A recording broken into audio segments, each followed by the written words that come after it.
In Star Wars canon, there's a lot of stock put into legends that turn out to be more fact than fiction. But sadly, our reality doesn't exactly follow the same rules. Our legends usually end up being too good to be true. Like the one about an M-rated video game made by LucasArts where you play as a young Boba Fett in the depraved lower levels of Coruscant. Today, you're going to hear the tragedy of the best Star Wars game you never got to play. Make sure you like and subscribe to Nerdstalgia Gaming for more videos just like this one. When Star Wars took the world by storm in 1977, its success spawned the creation of countless movies, TV shows, books, comics, and of course, video games. Now, as far as franchise with licensed video games go, Star Wars undoubtedly has the best track record of quality titles. We've got the original rudimentary Atari 2600 release, 90s racing games, first-person shooters, serious RPGs, MMOs, flight sims, and even pinball.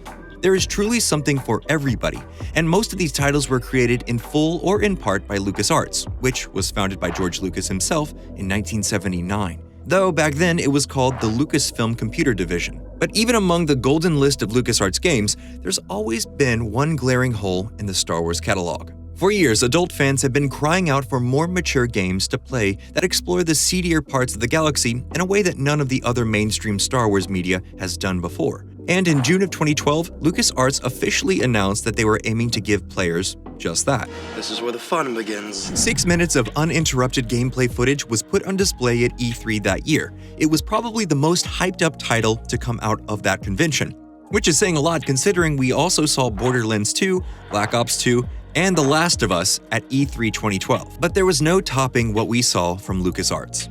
Star Wars 1313 was an action-adventure cover shooter game that would have followed a young bounty hunter through the gritty underground of the planet Coruscant.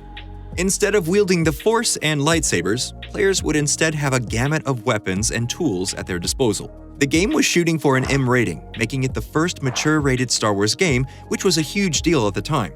Actually, it's still a huge deal seeing as there is yet to be a single Star Wars game higher than a T rating. This more adult version of the Star Wars universe would have given people the chance to see the less savory aspects of our beloved galaxy far, far away. I'm starting to think you brought me along just to do your dirty work.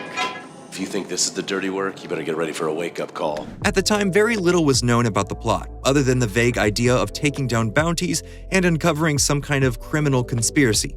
But honestly, that was enough for most of us to be totally strapped in for the ride.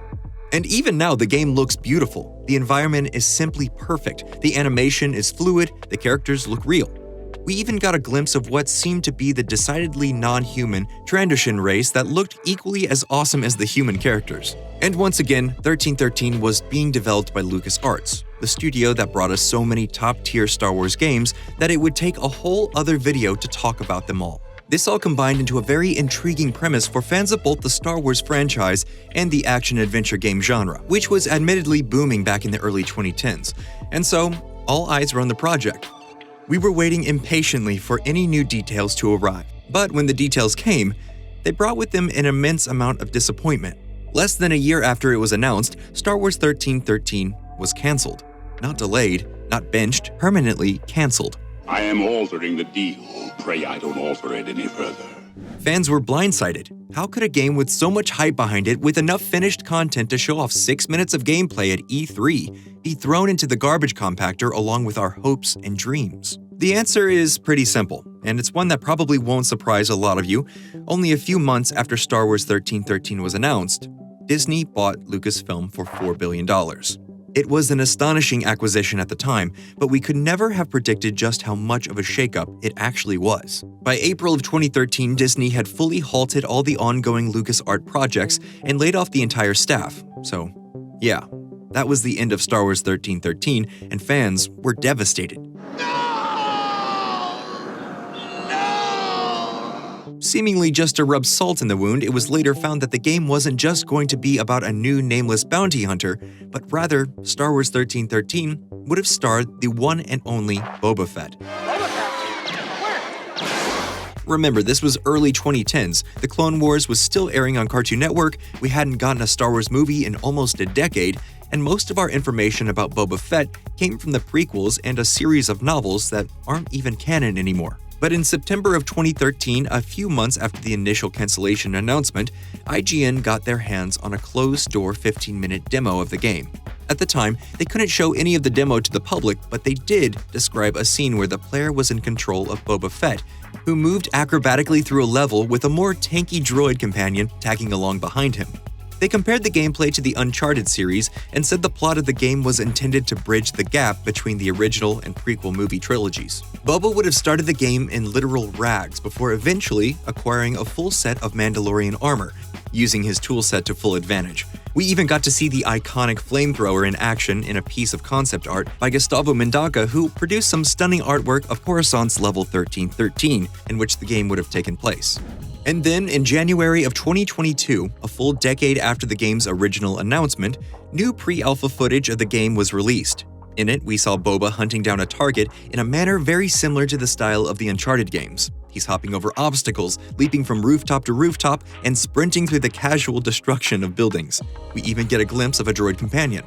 Given the similarities between this footage and IGN's descriptions, it's very possible that this could have been part of the demo they saw back in 2013. And if that's the case, well, it's no wonder they were excited for the game, because even by today's standards, this footage looks like a ton of fun. But I guess it wasn't meant to be. With every new detail we get about the cancelled title, the atmosphere surrounding it feels more and more bleak. That original 2012 E3 announcement will live on in a lot of our memories as one of the most bittersweet moments in gaming history. And the following cancellation and Boba Fett reveal is certainly remembered as a huge hit to the fandom. It's interesting to think about how much this game would have changed the landscape of Star Wars fandom back in the 2010s. Provided it had come out with a massive financial success, Star Wars 1313 may have pushed the franchise in a distinctly M-rated direction. Instead of catering to the children it was originally intended for, it could have skewed towards the adult fans who grew up with it. What might that have done to the sequel movie trilogy and future shows? We'll never know exactly how good or bad the game's impact might have been on the Star Wars franchise. With Disney at the helm, there's very little chance we'll ever get anything that even remotely resembles what Star Wars 1313 promised to be, right? Well, while they had virtually nothing to do with it, Star Wars Jedi Fallen Order was released under Disney's ever-watchful eye. Sure, it's not rated M, but I personally think it's the best original Star Wars game we've seen since 1313's cancellation news. And we really have the developers over at Respawn to thank for that.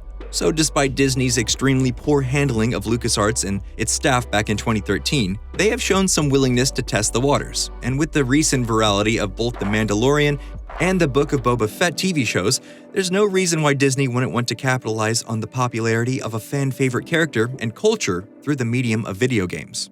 Imagine if Respawn was allowed to get their hands on the premise of Star Wars 1313. Modernize the mechanics a little, push those already great graphics even further, and mess with some Mandalorian-esque abilities. If they can perfect grappling the way they did in Titanfall and Apex, I bet they could do wonders with tricky Mandalorian tech and bounty hunter-style weapons.